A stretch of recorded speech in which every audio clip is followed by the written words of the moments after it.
주간에 한파 동안에도 잘 보내셨죠? 독감 환자가 늘어나고 추운 날씨인데 이번 추위가 마지막 추위라는 이야기가 있더라고요. 이 추위가 지나면 봄이 오는데 좀 이른 봄이 온답니다. 물론 그게 다 맞는지 어떤지를 모르겠는데 이른 봄을 기다리면서 오늘도 함께 예배하는 시간 되기를 원합니다.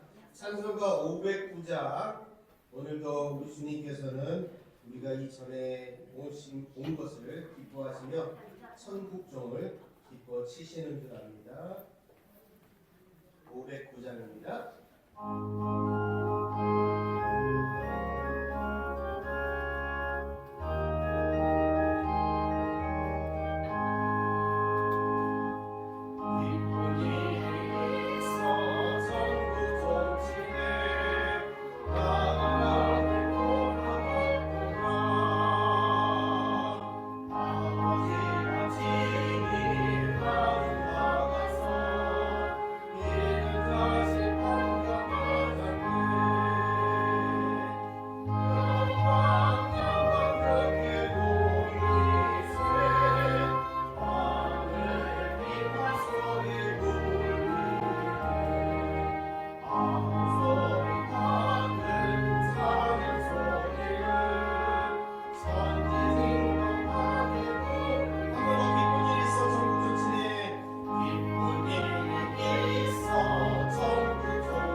주님 앞에 나올 것이 아니라 우리 주변에 아직까지 하나님을 모르는 자, 아니면 방황하는 자, 힘든 자들을 향해서 우리가 이 시간 우리의 작은 등불을 켜서 그들도 함께 참여하기를 바라는 마음으로 함께 찬송합니다. 모래시작 하나님의 진리 등대.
사랑과 자비의 아버지 하나님, 한 주간도 크신 사랑으로 품어주시고 선한 길로 인도해 주심을 감사합니다.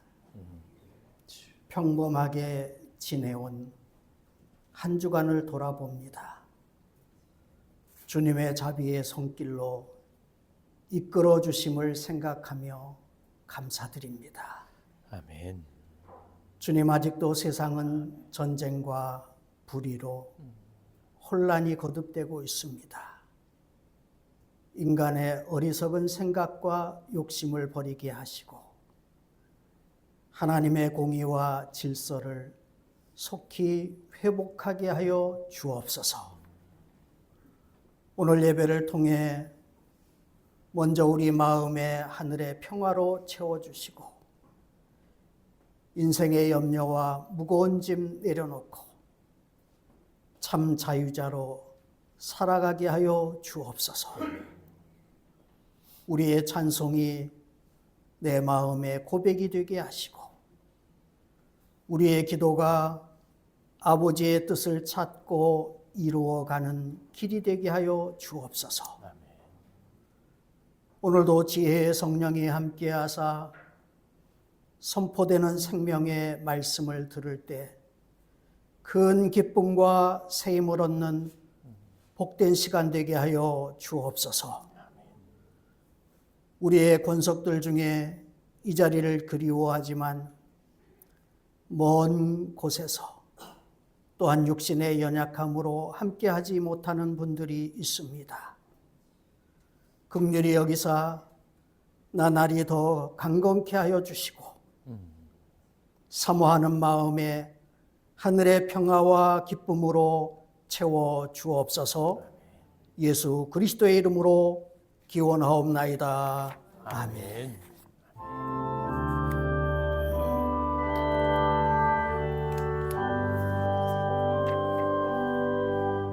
큰 영광 중에 계신 주 나 찬송합니다.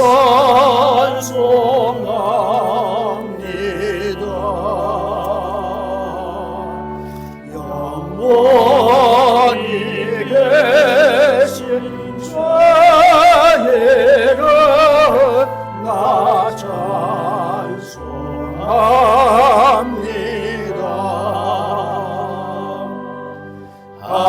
한없이 크신 능력을 나 찬송합니다. 참되고 예쁜 그 언약 나 찬송합니다.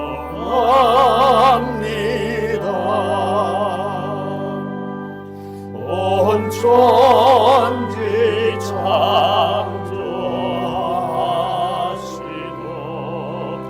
그 말씀이 미소 영원히 변치 않는 전랑이 사옵니다. 그 온유하신 죄소 날 불러주시고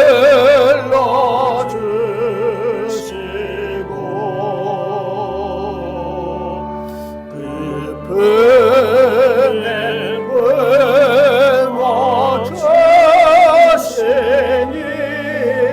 나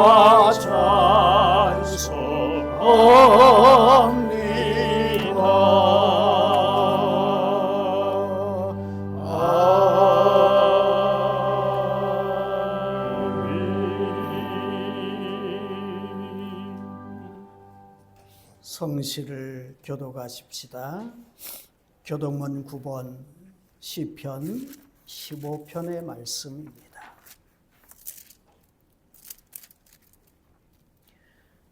여호와여, 주의 장막에 머무를 자 누구 오며 주의 성산에 사는 자 누구 오니까. 정직하게 행하며 공의를 실천하며 그의 마음의 진실을 말하며 그의 혀로 남의 허물하지 아니하고 그의 이웃에게 악을 행하지 아니하며 그의 이웃을 비방하지 아니하며 그의 눈은 망령된 자를 멸시하며 여호와를 두려워하는 자들을 존대하며 그의 마음에 소원한 것은 해로울지라도 변하지 아니하며 이자를 받으려고 돈을 꾸어주지 아니하며 뇌물을 받고 무죄한 자를 해하지 아니하는 자이니 이런 일을 행하는 자는 영원히 흔들리지 아니하리이다.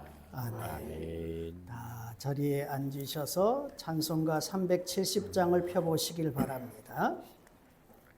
우리 참 많이 부른 찬송이지요. 뜻을 한번 생각하면서 부르려고 합니다. 이 찬송은 엘리자 에드워드 히윗이라고 하는 여자 학교 선생님이 작시한 찬송가입니다. 이 찬송가를 우리 한국교회 성도님들도 참 많이 부르는데요. 특히 우리나라 성도님들이 6.25 전쟁 때 부산으로 피난 내려가서 새벽마다 교회에서 기도할 때 빼놓지 않고 부른 찬송이 이 찬송이라고 하는 기록이 있습니다. 이 희위 선생님이 학교에서 아이들을 가르치는데 그 선생님의 지도를 받지 않고 문제만 계속 일으키는 학생이 있었어요. 이 학생을 하루는 조용히 불러서 잘 타이르면서 그를 권면했는데 이 아이가 순간적으로 분노를 일으키면서 지붕에 슬레이트, 요즘으로 말하면 기왓장 같은 것을 가지고 선생님의 등을 내려 찍었어요. 그래서 선생님의 척추가 크게 상처를 입고 병원에서 석고붕대를 하고 6개월 동안 누워 있을 때 지은 찬송시입니다. 그래서 2절의 둘째 줄에 보면 전날의 한숨 변하여 새노래 되었네. 허리가 부러지듯이 큰 상처를 입었는데 주님 앞에 6개월 동안 간절히 기도하며 하나님 앞에 간구했더니 전날의 한숨이 6개월 만에 그게 온전히 잘 붙으면서 다시 생활할 수 있어서 전날의 한숨이 새노래 되었다. 그런 고백의 찬송입니다. 여러분들 가사의 뜻을 생각하시면서 우리 1, 2절 간주 3, 4절 찬송하십시다.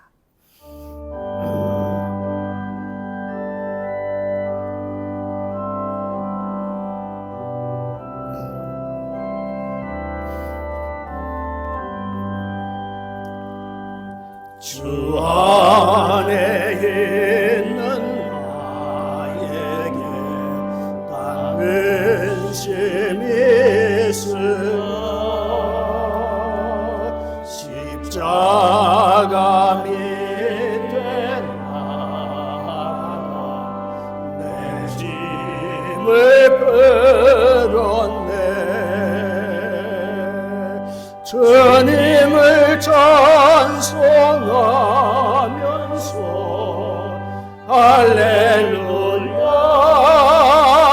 할렐루야 내 앞길 멀고 오매도 나 주님만 따라가리. 그들여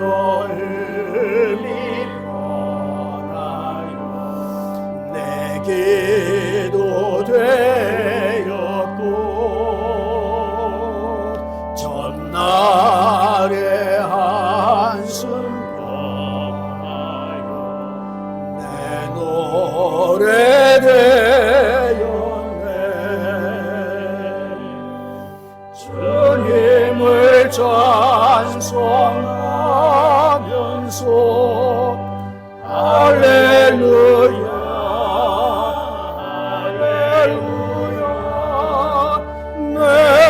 길 멀고 오매도 나 주님만 따라가리.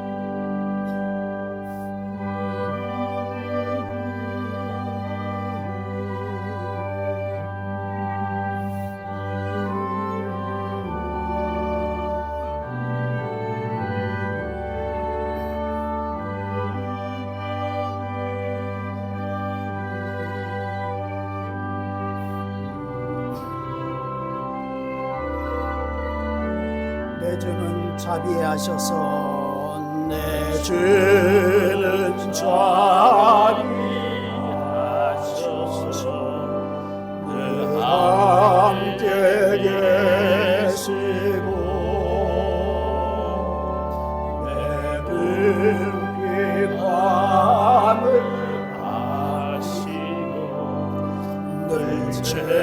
채워주시네.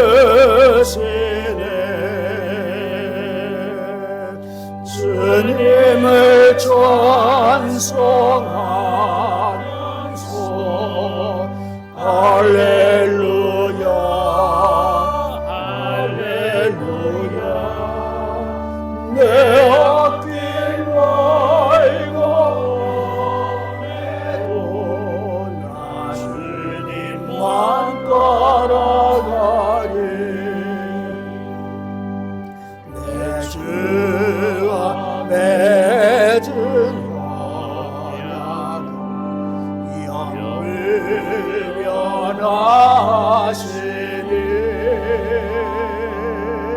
그 나라 가기까지는 늘 모시네.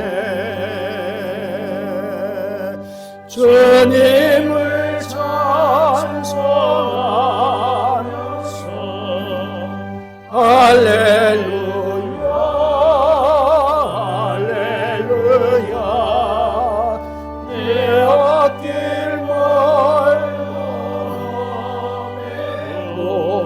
나 주님만 따라 후렴 주님을 찬송하면서 주님을 찬송하면서 할렐루야 할렐루야 내 앞길 멀고 나 주님만 따라가리.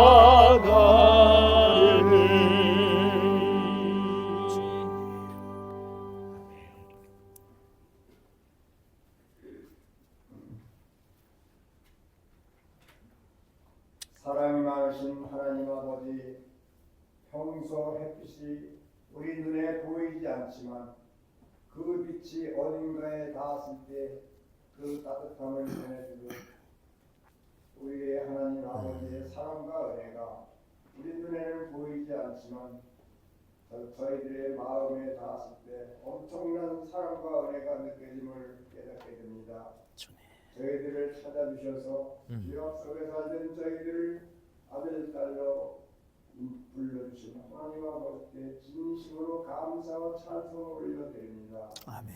하나님 아버지, 이 시간 저희들에게 영과 진리로 예배하게 하여 주시고 주님이 받으실 만한 향기로운 회개의 제물로 하나님을 기쁘시게 해드리는 귀한 성이 되게 원하옵나이다. 또한 무엇보다도 먼저 이 나라와 이 민족을 위하여 기도합니다. 이 나라를 이끌어가는 위정자들에게 주님의 마음으로 채워주셔서 이 나라를 다르게 세우게 하시고 주님의 복음이 널리 퍼져서 평화로운 나라가 되게 하여 주시옵소서. 그리고 교회의 각 기관들을 주님께서 축복해 주시어서 서로와 서로 사랑으로 섬기는 교회 공동체가 되게 하여 주시옵소서. 하나님 아버지, 이 시간 원치 않는 질병으로 인하여 이 자리에 나와 예배하지 못하는 성도님들의 몸과 마음을 친히 안수하여 주시어서 새로운 신명과 건강한 몸으로 주님 전에 나와 걷기도 하고 뛰기도 하며 즐겁게 예배하게 하여 주시옵소서. 그리고 구분 목사님의 가정과 모든 성도님들의 가정에 늘 즐거운 웃음꽃이 피어나게 축복하여 주시옵소서. 이 시간 주 성령께서 함께하여 주실 줄 믿사오며 우리 구주 예수 그리스도의 이름으로 기도드리옵나이다. 아멘.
구하소서.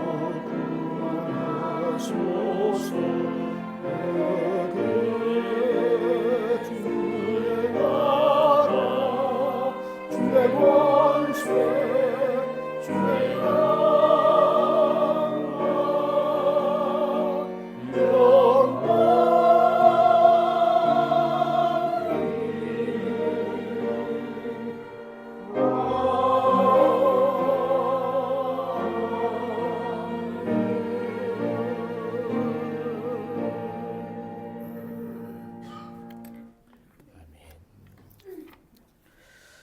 복된 주일 우리에게 주신 하나님의 말씀은 신약성경 에베소서 2장 11절부터 마지막 22절까지의 말씀입니다.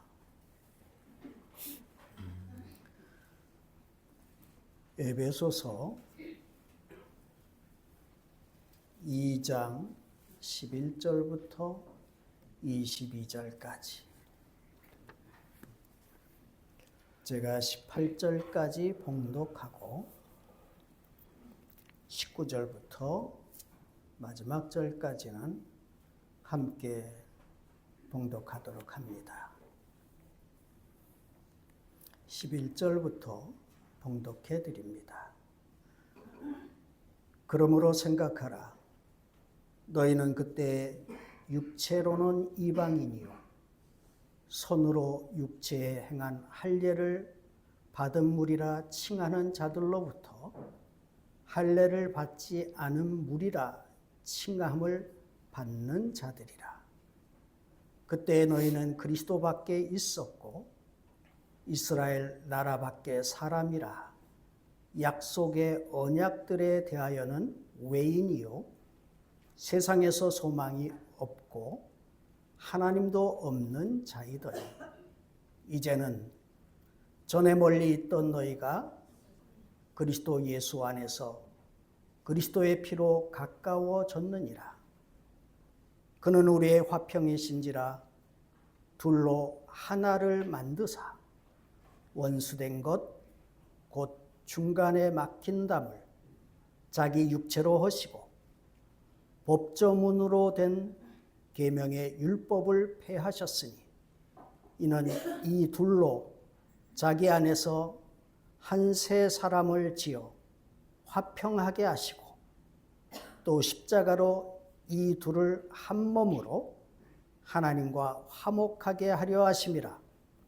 원수된 것을 십자가로 소멸하시고 또 오셔서 먼 데 있는 너희에게 평안을 전하시고 가까운 데 있는 자들에게 평안을 전하셨으니 이는 그로 말미암아 우리 둘이 한 성령 안에서 아버지께 나아감을 얻게 하려 하심이라. 다 같이 그러므로 이제부터 너희는 외인도 아니요 나그네도 아니요 오직 성도들과 동일한 시민이요 하나님의 권속이라.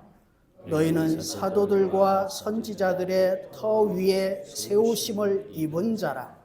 그리스도 예수께서 친히 모퉁이 돌이 되셨느니라. 그의 안에서 건물마다 서로 연결하여 주 안에서 성전이 되어가고 너희도 성령 안에서 하나님이 거하실 처소가 되기 위하여 그리스도 예수 안에서 함께 지어져 가느니라. 아멘.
아멘. 할렐루야. 하나님 앞에 감사 박수 올려드리겠습니다. 감사합니다. 할렐루야. 찬양대 감사합니다. 반갑습니다. 여러분 한 주간 잘 지내셨습니까? 예, 옆에 계신 분 한번 인사 나눠볼까요? 주님의 이름으로 사랑하고 축복합니다. 주님의 이름으로 사랑하고 축복합니다. 감사합니다. 내 영혼 감격해 하시는 주님이 오늘 이 시간에도 또 동일하게 역사하시길 기원합니다. 고맙습니다. 이 땅을 살아가면서 인간의 가장 필요한 것들을 우리는 어려서부터 의식주다 이제 그렇게 배워왔습니다. 먹고 자고 입는 이 삶은 가장 기초적이면서도 또 가장 중요한 것이기 때문에 아무것도 아닌 것 같아도 이것저것 다 얘기하시면 결국은 사람은 먹고 사는 문제 앞에서는 연약할 수밖에 없는 겁니다. 그게 절실할 수밖에 없는 것이 인간이란 뜻입니다. 신앙을 갖고 예수님을 만나는 경우도 그렇기 때문에 이 같은 생존의 문제가 결부될 때 그때 더욱더 깊이 주님을 만날 수밖에 없다는 것을 우리는 부인할 수가 없습니다. 그런데 예수님의 사역을 깊이 바라보게 되면 다른 말씀보다도 오히려 성경이 예수님의 사역을 가리켜서 가르치시고 선포하시고 치유하셨다 이렇게 말씀하고 있습니다.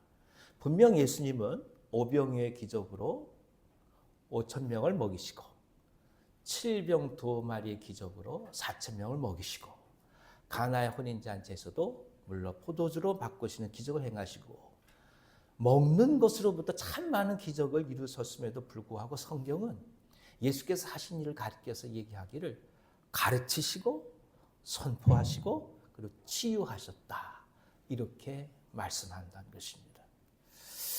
왜 그럼 성경은 가장 중요한 먹고 사는 문제를 예수께서 가르치다 얘기하지 않고 오히려 복음을 얘기하시고 하나님 나라를 말씀하셨을까요? 가장 먼저 우리가 이 문제에 접근할 때 여러 가지 해석이 가능합니다만 생각할 것은 성경이 인간의 불완전함을 먼저 통찰하고 그리고 우리 가운데 말씀을 전하고 있다는 것입니다.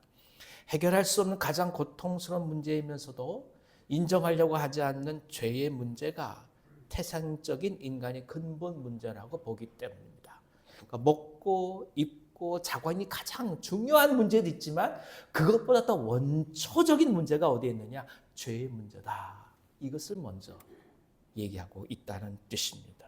그러니까 이 죄가 해결되지 않고서는 고통의 근본 원인이 사라질 수 없다는 것이요. 먹고 입고 사는 모든 문제도 결국에는 이 죄라는 문제가 극복되지 않고서는 본질에 접근하지 못하고 주의를 맴돌 수밖에 없는 것이다라는 것을 성경은 저희 가운데 증거하고 있습니다. 그렇기 때문에 그리스도의 사역을 말할 때 참으로 많은 일을 예수님께서 하셨지만 우리가 이 죄 용서를 떠나서는 이해할 수 없다라고 얘기할 수 있는 것이 바로 이 문제에서부터 연유된다고 볼 수 있습니다. 그러므로 예수님의 구속의 은혜를 깊게 통찰하는 사람은 예수 그리스도의 사역을 한마디로 요약할 때 죄로부터 용서요. 그리고 그 본질로서의 화해라고 말할 수가 있는 것입니다. 이 죄 용서가 결국 하나님과 인간의 화해요. 인간과 인간의 화해요. 그리고 인간과 자연의 화해를 가져왔기 때문입니다. 오늘 우리는 특별히 주님과의 화해를 살펴보고자 합니다. 주님께서 이루신 화해를 통해서 인간의 근본 문제를 바라보고 그리고 하나님 나라에 대해서 생각하고자 합니다. 화해를 통해 하나가 되고 결국 아름다운 이 땅의 교회로 지어져가는 모습을 성령께서 저희 가운데 가르쳐 주시기를 원합니다. 자, 다 같이 11절 읽어주십시오. 그러므로 생각하라. 너희는 그때 육체론 이방인이요 손으로 육체 행한 할례를 받은 무리라 칭하는 자들로부터 할례를 받지 않은 무리라 칭함을 받는 자들이라. 그러니까 이방인과 유대인에 있어서 가장 큰 차이는 할례를 받았느냐 그렇지 않느냐에 있었습니다. 이방인들에게 왜 할례를 받아야 하는지 그 이유는 그다지 중요하지 않습니다. 왜냐하면 이단들이 아니고서야 한 번도 이방인들을 향해서 할례 필요성을 사도들이 강조한 적이 없기 때문입니다. 문제는 할례라는 의식 자체가 어느 순간에 신앙의 척도가 되기 시작했고 하나님께 나간 수단이 되고 방법처럼 인식된 것이라 할 수 있습니다. 이것은 필연적으로 두 가지 부류를 만들게 되죠. 할례받은 유대인 중에서 개종한 그리스도인과 그리고 할례받지 않은 이방인 중에서 개종한 그리스도인으로 나뉘게 된다는 뜻입니다. 사실 이 유대 크리스찬들은 처음부터 자신이 기독교도라고 생각한 사람들은 아무도 없습니다. 그들은 분명한 유대교 신자들이었고 단지 성경이 예언했던 그 모든 예언이 현실로 이루어졌음을 믿는 그 차이밖에 없습니다. 그러니까 계속해서 얘기해왔던 메시아가 오신다는 것이 예수님을 통해서 이루어졌다. 그것을 믿는 것뿐이지 유대교가 아닌 다른 종교다라고 생각해 본 적이 없다는 뜻입니다. 그래서 베드로도 고넬료의 집에 들어가기 위해서는 심각한 고민을 할 수밖에 없었어요. 이방인의 집에 들어가야 되니까요. 동시에 유대의 정결례를 포기하는 것이 쉽지 않았습니다. 그런데 이 자연스러운 태도가 사실은 어느 누구도 모르는 사이에 심각한 두 집단을 만들어버리고 만 것입니다. 어느 순간 증오와 밥 먹으러 얼룩진 배타적인 관계로서 서로가 서로를 탓하고 모순을 지적하는 관계가 되었던 것입니다. 사실 율법을 주장하면 나뉠 수밖에 없습니다. 그러니까 법이요 외치고 나면 반드시 둘로 나눠질 수밖에 없는 거예요. 그러니까 모든 사회의 흐름과 변혁에 있어서 법은 최후에 이루어지는 수단입니다. 처음에 어떤 새로운 삶의 방향들을 보고 또 새로운 생각들을 하는 사람들이 우리가 아는 철학이나 예술하는 분들이 그런 일들을 많이 하시잖아요. 그것이 문학으로 우리 가운데 드러나기 시작하고 그것이 현실적으로 삶에 영향을 미치면 사회적인 영향이 있게 되고 그것이 삶의 현실 쪽에 경영적인 또 경제적인 상황으로 발전하게 되어서 경제학이 태동되게 되고 그럼 그런 모든 삶의 상황들을 어떻게 보다도 잘할 수 있을까? 체계적으로 제도적으로 만들어가는 것이 행정이라고 얘기한다면 마지막에 그것을 하나의 제도로 딱 만들어버리는 것이 법이라는 얘기입니다. 그러니까 법은 필연적으로 최후에 선포될 수밖에 없고 선포된 이상 적법이냐 불법이냐 이 문제를 나눌 수밖에 없는 거예요. 그러니까 성경이 말하고 있는 수많은 하나님의 은혜가 있음에도 불구하고 율법에 관심을 갖고 율법이 우리 가운데 중요한 기준을 차지하게 되면 그 다음부터 반드시 둘로 나뉘는 거예요. 율법을 지키느냐 그렇지 않느냐죠.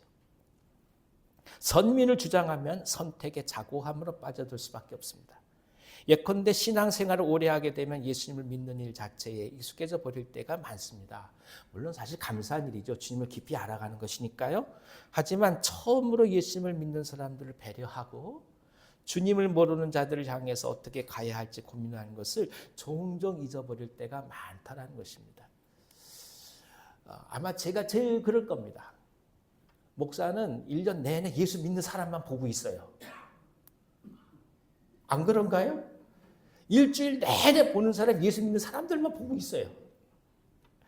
우리 앉아 계신 성도님들이야 예수 믿지 않는 사람들 만나시고 그게 사회생활이고 삶이지 않겠습니까? 근데 저희들은 그렇지 못해요. 그러다 보면 우리들의 언어가 예수 믿는 언어로 고정이 돼요. 그러니까 처음으로 주님을 알아가고 주님을 경험하는 사람들이 어떻게 생각할까를 생각하지 못합니다.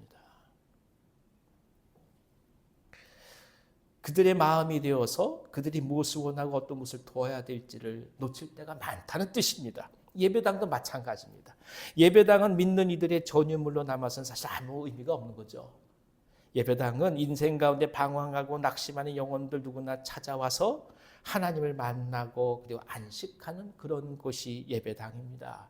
단순히 예배 공간만으로 남는 것이 아니라 이곳에서 삶을 이야기하고 차를 마시기도 하고 음악을 듣기도 하고 대화하기도 하고 말씀을 공부하기도 하고 그리고 쉴 수 있는 사람 냄새가 나는 공간이 이 예배당 아니겠습니까? 구원받는 것은 사실 진정 놀라운 것입니다. 그러나 참된 구원은 구원받는 자로 특권 속에 머물지 않습니다. 구원을 기다린 자 입장이 어떨지 끊임없이 생각하고 준비하는 것이 더욱 중요한 것입니다. 예컨대 아기를 처음 낳은 신혼부부들은 집안 정리에 그다지 마음 쓰지를 않죠. 그렇죠? 뭐 신혼 초에야 뭐 그냥 예쁜 거 갖다 놓고 뭐 이러지만 아기 낳아 보세요. 그게 되나? 정신 없습니다. 일단 아기 난 집에 문 열고 들어가면 발 디딜 틈이 없어요. 그게 정상이에요. 애 키우는 게 쉬운 게 아니지 않습니까? 근데 점점 시간이 지나면서 이제 아이들이 성장하게 되면 그다음부터 이제 집안 정리가 신경 쓰여요. 그러다가 이제 자녀들이 다 성장해서 밖으로 나갈 때가 되면 그다음부터 누가 와서 이 장식품 하나 깨트리면 어쩔까 고민하기 시작합니다. 아마 먼지 하나 없이 깨끗이 정리하지요. 예전 교회에서 한 집사님네가 은혜를 깊이 받으셨어요.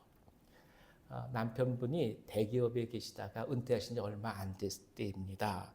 이분 이제 공동체 일원이 되면서 우리 집에서도 좀 구역 예배를 드리고 싶다 말씀하시는 거예요. 그러니까 이제 수은 예배라 보통 얘기하는데 구역 예배를 얘기합니다. 그래서 열심히 기도하면서 이제 구역 예배를 댁에서 드리신 거예요. 그 다음 주가 되자 저한테 오셔서 더 이상 구역 예배 못 하겠다고 그러신 거예요. 이상하잖아요. 어떻게 한 주 만에 구역 예배를 못 드리겠다 그러시냐 말이에요.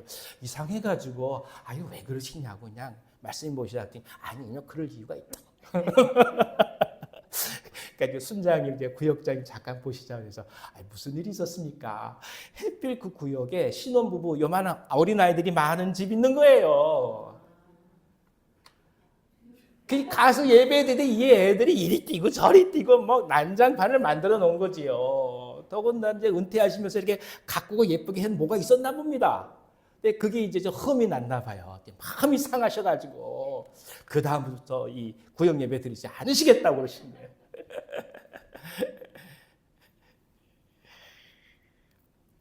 아니 그 집사님들도 아기가 처음 태어났을 때가 있지 않았겠어요. 그렇죠. 당신들도 아기 다 키운 거 아닙니까? 사람이 그런 거예요. 어느 순간에는 처음 이 예배당에 발을 디딘 사람이 어떤 생각을 할지 우리가 생각하지 못할 거예요. 우리야 너무 익숙하죠. 우리가 너무 편하죠. 그러나 정말 모르는 분이 이곳에 왔을 때 마음을 둘 수 있는 것이 어떤 것일까? 사실 이것을 고민하는 것이 우리가 더욱더 깊이 하나님 나라를 증거해 가는 것 아니겠습니까?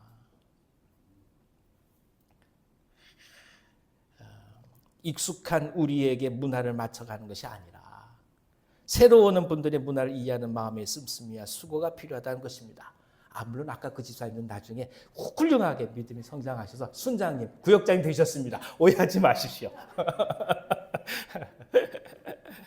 애기들이 오면 다 지저분해지는 거지요. 그렇죠? 교우들이 왔다 갔다 하면 이게 다 이렇게 헐고 낡아지는 거 아니겠어요? 그렇죠? 요 의자가 이렇게 상하는 거 이게 무서워가지고 교우들 오지 마시오 이렇게 얘기하는 거 아니잖아요. 그렇죠? 부흥하는 교회의 특징은 공사를 많이 합니다. 집이 잘 되는 집은 뜯어 고칠 게 많은 거예요. 하나님을 향해 열심히 나가는 사람은 바꿀 것도 많고 눈물 흘릴 것도 많고 회개할 것도 많고 기도할 것도 많은 거 아니겠어요? 이게 자연스러운 겁니다. 이걸 우리가 품고 나아가는 거예요. 그렇습니다. 이 공감을 잃어버리게 되면 반드시 오늘의 현실이 그 다음부터는 율법으로 작용하게 됩니다. 옳고 그름의 문제로 비화될 때가 많습니다. 그러면 공동체는 아프기 시작합니다.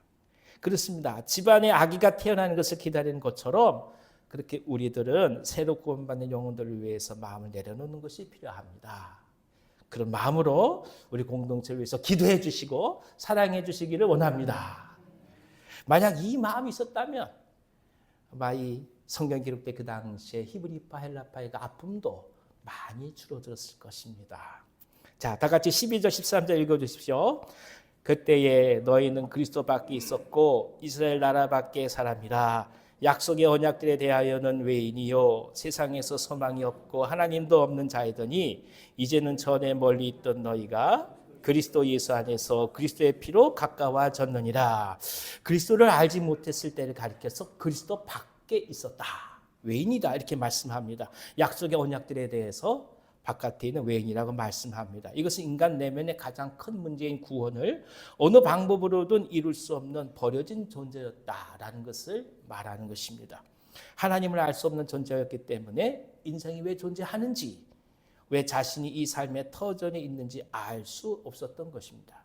그래서 극단적으로 현실을 위해 살아갔어야 했고 이것이 결국은 소망보다 절망을 가져다 주었던 것입니다. 사실 소망을 잃게 되면 몇 가지 특징이 나타나요. 첫 번째는 뭐냐면 현실만이 모든 것의 가치의 척도가 돼요. 이 말은 다시 표현하면 지금 내게 이익이 되는 것 그것 이상 다른 걸 바라보지 않는다는 거예요. 거긴 윤리도 포함되지 않고 도덕도 포함되지 않습니다. 일단 내가 손에 뭔가 잡히는 것이 있다면 그것으로 다 정당하게 인정돼 버리는 거예요. 이게 하나님 나라를 향한 하나님을 향한 소망을 놓친 자들의 특징이에요. 오늘 모든 것을 누리기 위해서 과정보다 결과만이 중시됩니다. 훗날을 생각지 않습니다. 두 번째는 자기 스스로가 자신의 인생에서 주인이 되니까 신처럼 행동할 수밖에 없습니다. 모든 것을 스스로 책임져야 되기 때문에 자신의 경험이 절대적이라 그 어느 누구도 끼어들 수 없습니다. 그러니까 무슨 말을 얘기하면 그건 네 생각이고 이러면 더 이상 말을 못하는 거죠. 예. 내가 살아온 경험은 그게 아니야. 이런 할 말이 없는 거예요. 그러니까 우리 경험은 하나님께서 우리에게 주신 소중한 선물인데 그 선물이 때로 자기가 주인이 되어버리면 하나님이 오실 수 있는 틈을 자꾸 막아버리는 거죠. 그리고 세 번째는 한 번 그렇기 때문에 좌절을 경험하게 되면 아무것도 할 수 없는 무기력에 빠지게 됩니다. 내가 내 삶의 주인인데 내가 원하는 데서 생각한 데서 안 됐으니 더 이상 길이 없는 거예요. 그럼 절망하는 거예요. 그러니까 절망하는 사람의 가장 큰 특징은 자기가 자기 삶의 주인이기 때문에 이것이 가장 무섭습니다. 무엇인가를 향해 도전도 하지 못하고 계획도 못 세우고 그저 숨만 쉬고 있습니다. 본인이 주인인데 할 수 없으니 그 어떤 희망도 남지 않게 되는 것입니다.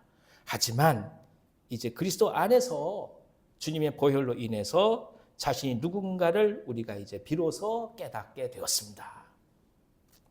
그리스도의 피를 통해 절망할 수밖에 없는 근본 원인인 죄의 문제가 해결되었음을 믿고 고백하기 때문에 진정한 미래를 설계할 수 있게 된 것입니다. 비록 원하는 결과를 얻지 못했다 할지라도 하나님의 경륜을 신뢰하기 때문에 훗날 또 다른 인도하심을 신뢰하면서 오늘을 일어설 수 있는 것입니다. 그러니까 진정 오뚜기가 되려면 주님 안에 있어야 합니다. 의지를 아무리 강하게 한들 우리가 다시 일어날 수가 없어요. 한두 번 넘어질 때 일어서겠죠. 그러나 계속 반복되면 못 일어나는 거예요. 그러나 주님 안에 있을 때 주님께서 내 삶을 책임지시고 인도하신다는 신뢰가 있을 때 넘어졌다 하여도 그 주님을 붙들고 일어나서 나아가는 거 아니겠습니까? 가장 큰 절망이 무엇이겠습니까? 죽음인데 죽음을 극복하신 것이 예수님이잖아요. 그러니 더 이상 극복하지 못할 게 어디 있겠어요. 이제 그분을 믿고 또 일어서는 거지요. 사람의 능력이 본인을 다시 세우는 것이 아니라 하나님의 은혜를 믿기 때문에 그분의 능력으로 일으켜 체험을 받는다는 뜻입니다. 그러니까 다시 일어서시려면 주님 안에서 굳은 믿음을 붙드시고 주님만을 바라보시길 기원합니다. 내 능력으로는 못 일어나세요. 오직 주님만을 보고 나가신 겁니다. 자, 14절로 18절까지 그 결과를 이렇게 말씀하고 계세요. 읽어주십시오. 그는 우리의 화평이신지라 둘로 하나를 만드사 원수된 것 곧 중간에 막힌 담을 자기 육체로 하시고 법조문으로 된 계명의 율법을 폐하셨으니 이는 이 둘로 자기 안에서 한 세 사람을 지어 화평하게 하시고 또 십자가로 이 둘을 한 몸으로 하나님과 화목하게 하려 하심이라. 원수된 것을 십자가로 소멸하시고 또 오셔서 먼 데 있는 너희에게 평안을 전하시고 가까운 데 있는 자들에게 평안을 전하셨으니 이는 그로 말미암아 우리 둘이 한 성령 안에서 아버지께 나아감을 얻게 하려 하심이라. 유대인과 이방인 사이는 앞에서 말씀처럼 고질적 장벽이 있었습니다. 이게 증오와 멸시의 장벽이요 동시에 율법인 거죠. 예루살렘 성전은 본래 유대인과 이방인의 출입을 명백히 구분합니다. 어떠한 이방인도 성소와 울타리를 둘러싼 방책 내에 들어오는 것을 금한다. 침범 시 체포된 자는 그가 자초한 죽음에 스스로 책임을 진다. 이것이 그 당시의 율법이에요. 그러므로 유대인과 이방인 사이에는 뿌리 깊은 적대감이 생기게 되었던 것입니다. 유대인은 이방인을 개로 취급했고 이방인은 유대인들을 향해서 사람들의 적, 모든 이들에 대하여 적대감을 가득 품은 자들로 생각했던 것입니다. 물론 이방인의 뜰이 성전이 있었지만 그 장소는 유대 상인들과 환전상 소양 비둘기를 파는 장소가 되어버렸습니다. 성전은 본래 만인의 기도하는 집이라고 하나님께서 말씀하셨지만 사람들은 이를 적대감을 만드는 온실로 바꿔버린 것입니다. 하나님은 이방인들까지라도 하나님께 예배할 수 있도록 길을 열어주셨지만 그러나 사람들은 그걸 가리켜서 철저히 구별되고 그리고 비교해서 열등한 존재를 가리는 공간으로 만들어버린 거예요. 나라에서 정말 훌륭한 인재를 사용하기 위해서 과거 제도를 만들어놨더니 문제는 과거 제도에 합격한 사람들이 다른 사람을 사람으로 여기지 않는다면 문제가 생기는 거예요. 언제나 제도는 출발할 때 제도의 본래 목적이 있어요. 근데 사람은 본성이 타락한지라 그 제도를 꼭 사람을 고통스럽게 만드는 것을 자꾸 변모시켜요.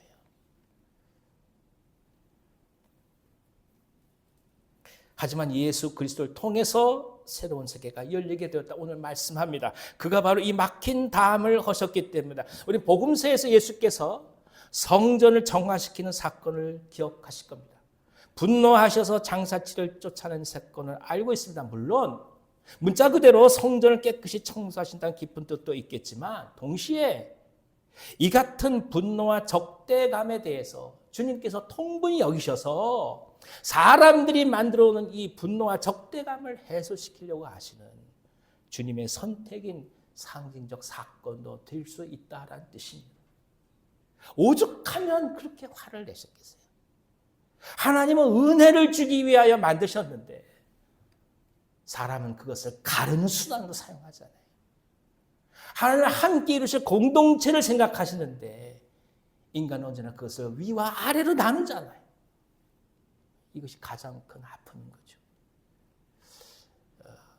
외국 사람하고 우리 한국 사람하고 만났을 때 제일 가장 큰 특징이 뭐냐? 외국 사람은 절대 나이를 물어보지 않아요. 우리는 둘만 모이면 일단 나이를 물어봐야 돼요. 왜 나이를 물어볼까요? 우리는 둘만 모이면 일단 위아래를 결정해야 마음이 편한 거예요. 위아래가 나눠져야 그 다음부터 마음이 편해요. 그러니까 우리가 정말로 하나님 은혜를 향해 나가려면 하나 중요한 방법이 있는데요. 사실 실현되기는 어렵습니다. 뭐냐? 반말을 없애버려야 돼요. 반말을 없애면 우리는 위아래 따질 필요가 없어요. 근데 말을 하려면 꼭 누군가는 반말을 하고 누구는 존댓말을 해야 되니까 나이를 물어야 되는 거예요. 힘든 거예요. 한국에서 살기가 힘들어요. 물론 그렇기 때문에 우리가 갖고 있는 좋은 점 많죠. 장유, 유서도 있고 어른들 공경하고 예의도 있죠. 그러나 그 반면에 우리 사회가 힘들 수밖에 없는 안타까움이 있는 것도 사실입니다. 항상 기억해야 돼요. 나누려고 하지 마십시오. 우리는 하나입니다. 할렐루야. 예. 뭐 70 넘으신다고 우리 MZ 세대들 이해 못 하시겠습니까? 다 하실 수 있습니다. 예. 우리라고 이렇게 못할 것 같아요. 우리 다 할 수 있습니다. 그렇지요? 예, 힘내십시오. 다 하나입니다. 예수 안에서 나이가 뭐 중요하고 예수 안에서 어떤 것을 가지냐 게 뭐 중요하겠어요. 왜냐? 우리가 다 죄인이었는데 용서받았으니 그것만으로 족한 거 아니겠습니까? 이게 은혜입니다. 예수님은 여자의 후손이지만 아브라함의 씨였습니다. 이는 예수님은 한 사람의 인류이자 동시에 유대인이라는 것을 말합니다. 그 안에서 유대인과 이방인이 한 사람으로 만났고 그 안에서 이 둘이 하나로 만들어졌습니다. 예수 그리스도가 화평을 가져다 준 자라고 표현하기보다 그분 자신이 화평이신지라고 말할 수 있는 이유가 바로 여기 있는 것입니다. 더 이상 유대인과 이방인이라는 구분 자체가 의미가 없어졌습니다. 그분이 진정한 성전이 되었기 때문입니다. 오늘 이미 예루살렘 성전은 지구상에 존재하지 않습니다. 성전은 사라지고 없습니다. 그렇지만 하나님을 향한 믿음의 백성들이 건재한 이유는 참된 성전 예수 그리스도 메시아를 보았고 체험했고 그리고 그의 제자가 되고 우리 스스로가 성전이 되었기 때문입니다. 우린 여기서 예수님의 화해 방법에 주목합니다. 흔히들 분쟁 사이에서는 이것을 조정하고자 해요.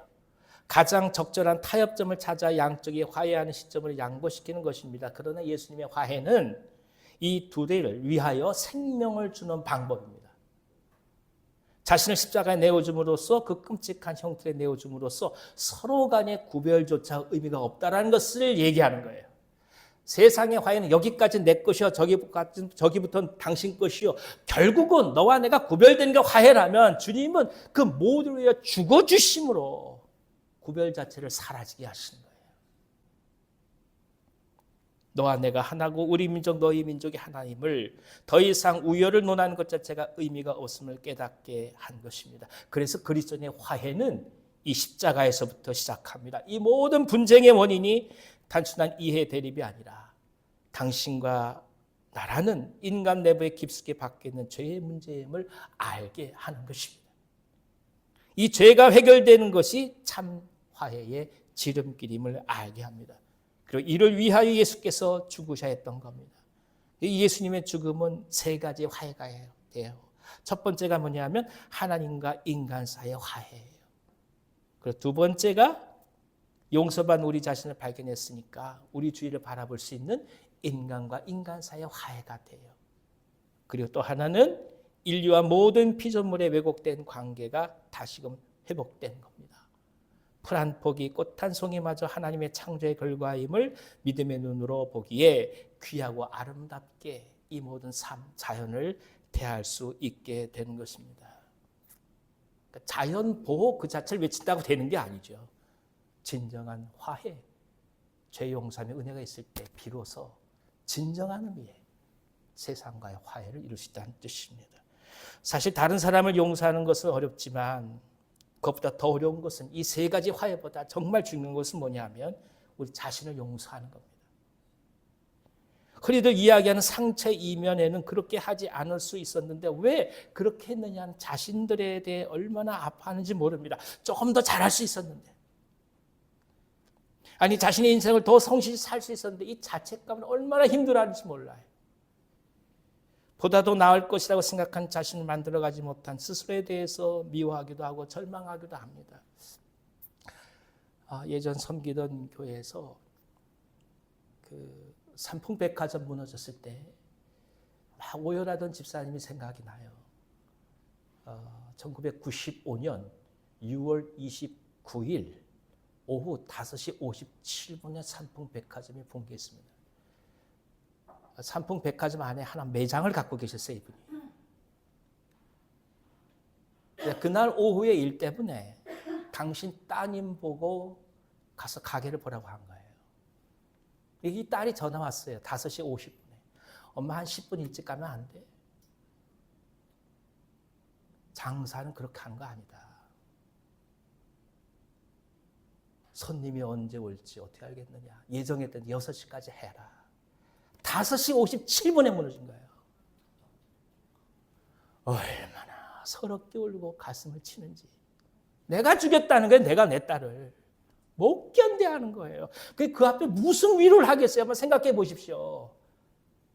어쩌면 가장 정확하고 정당하고 제대로 장사하는 문제 가르쳐 준 거잖아요. 그러나 그럼에도 불구하고 내가 여태까지 모든 살아온 삶에서 나를 지금까지 지탱해왔던 그 원리 원칙이 나를 지금까지 그나마 이렇게 살게 해줬는데 그것을 얘기하는 것조차도 더 이상 의미가 없게 되어버린 거예요.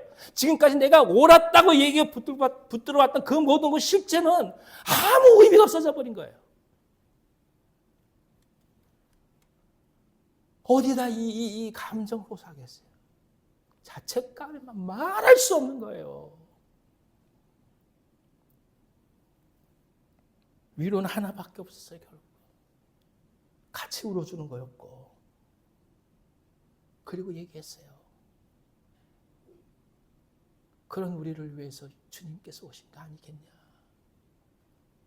내가 내 딸 죽일지도 모르면서 원리 원칙을 말한 그런 나를 위해서 예수께서 오신 거 아니겠냐. 수많은 사람 가슴에 대못질 해가면서 그 사람들 고통스럽게 하면서 훗날 그걸 깨닫고 아니 모른다 할지라도 절망할 수밖에 없는 그런 자신을 위하여 예수께서 오신 거 아니겠냐? 집사님, 우리 주님 바라보십시다.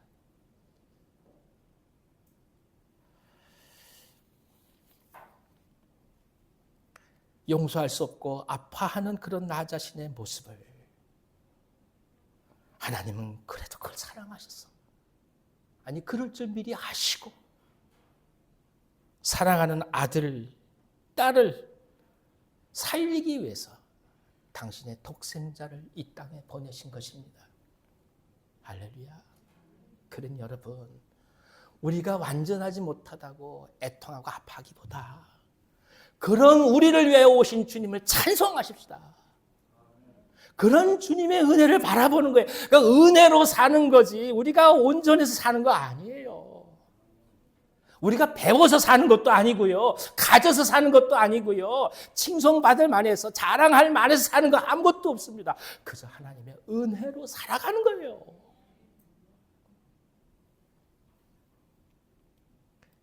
진정 먼저 우리 자신에 대해서 화해를 하는 것이 소망의 시작입니다. 우리 자신을 용서할 수 있을 때 진정한 화해를 이루시는 예수님을 볼 때 우리는 비로소 우리의 미래가 보이게 될 것입니다. 그리고 이 화해를 전하는 삶을 살아가게 될 것입니다. 우리 주위에 이 화해를 나누십시다. 주님의 은혜를 나누십시다. 이것이 생명을 나눈 겁니다. 용서받음의 기쁨, 새로운 시작과 소망, 그것이 사람들을 바꿉니다. 19절로 22절 읽어주세요. 그러므로 이제부터 너희는 외인도 아니요 나그네도 아니요 오직 성도들과 동일한 시민이요 하나님의 권속이라. 너희는 사도들과 선지자들의 터 위에 세우심을 입은 자라. 그리스도 예수께서 친히 못등이 똘이 되셨느니라. 그의 안에서 건물마다 서로 연결하여 주 안에서 성전이 되어가고 너희도 성령 안에서 하나님이 거하실 처소가 되기 위하여 그리스도 예수 안에서 함께 지어져 가느니라. 십자가 상에서 둘을 한 몸 되게 하신 예수님 결정적으로 우리의 정체성을 바꿔가십니다.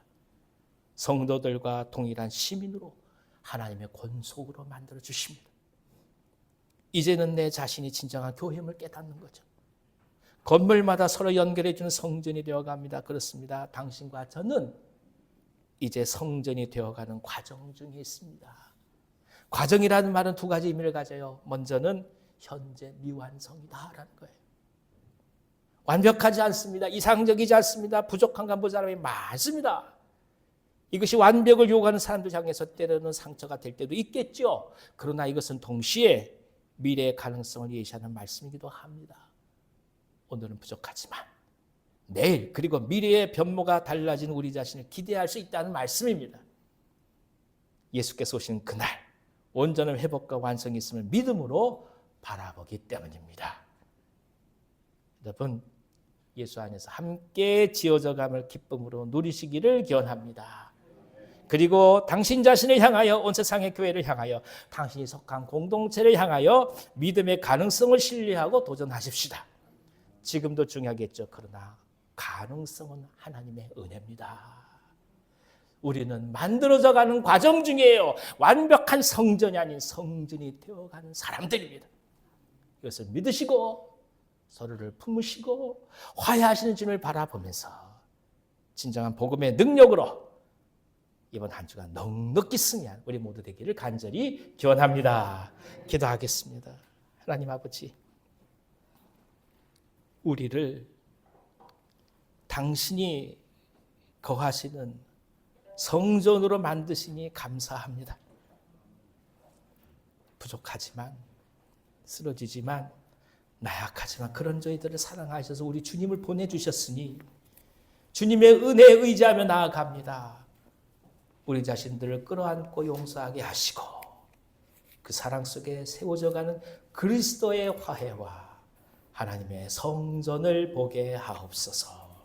예수님의 이름으로 감사하며 기도하옵나이다. 아멘.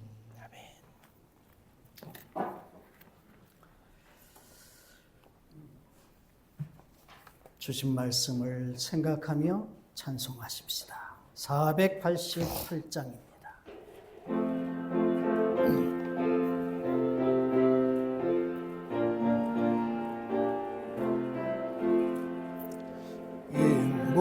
소망 무행강 우리 주 예수뿐일세 우리 주 예수밖에는 믿음이 아주 없도다 전하의 반석이시니 그 위에 내가 서리라 그 위에 내가 서리라 무섭게 바람 부는 밤 물결이 높이 설렐 때 우리 주 끝인 은혜에 소망에 닿을 줄이라 전하의 반석이시니 그 위에 내가 서리라 그 위에 내가 서리라 세상에 믿던 모든 것은 오직 그날 되어도 그 주의 언약 미사와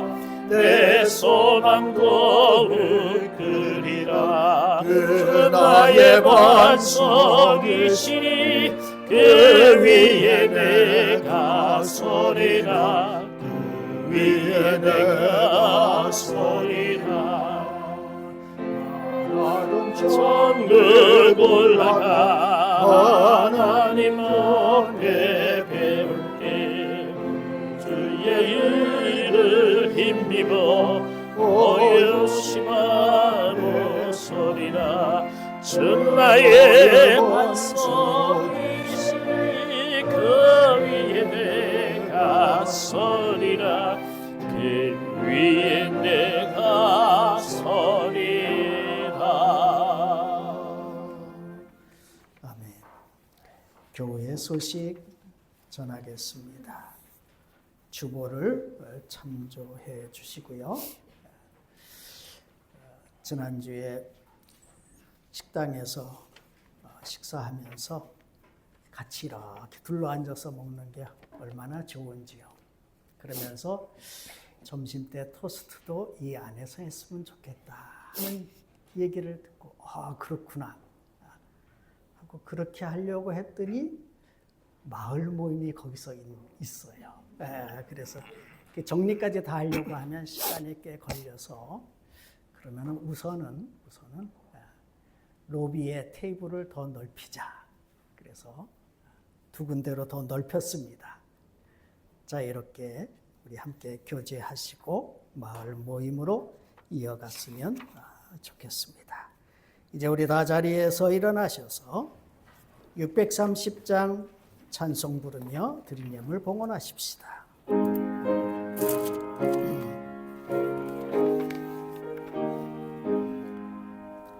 진리와 생명 되신 주 이 몸을 바치옵니다. 믿음과 소망 사랑이 한마음 되게 하소서.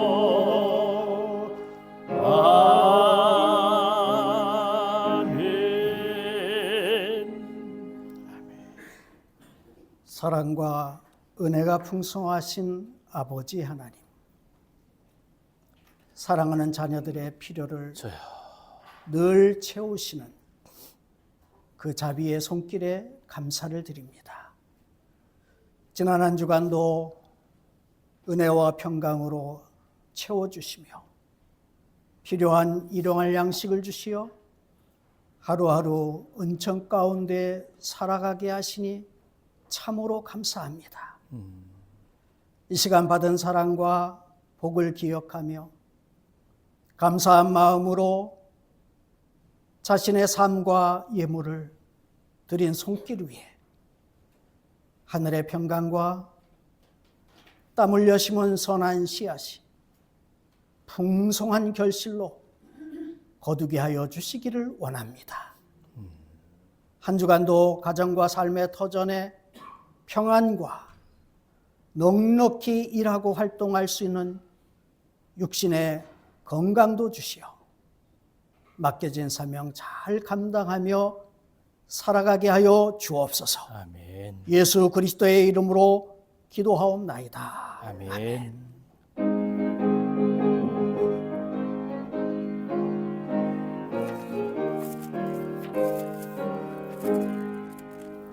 익은 목식 거둘 자가 없는 이때에 누가 가서 거둘까? 내가 어찌 게으르게 앉아 있을까? 어서 가자 밭으로 보내주소서, 보내주소서. 재단 숯불 내 입술에 대니 어찌 주저할까? 주여 나를 보내주소서. 주가 나를 부르시니 언제 어디나 기뻐가서 일하리. 주가 명령 내리실 때 능력 받아서 기뻐 거두리로다.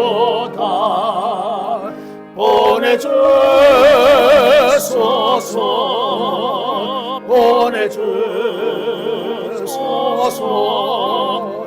재단 숯불 내 입술에 대니 어찌 주저할까? 주여 나를 보내주소서. 아멘. 우리와 세상 끝날까지 늘 함께 동행하여 주시는 우리 구주 예수 그리스도의 은혜와 하나님 아버지의 그 크신 사랑과 성령의 교통하심이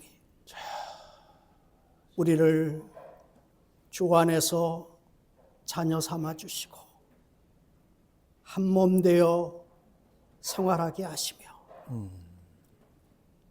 세상에 나아가 이 놀라운 은총과 화평을 누릴 수 있는 사명을 주시어 우리를 보내시는 그 주님을 기억하면서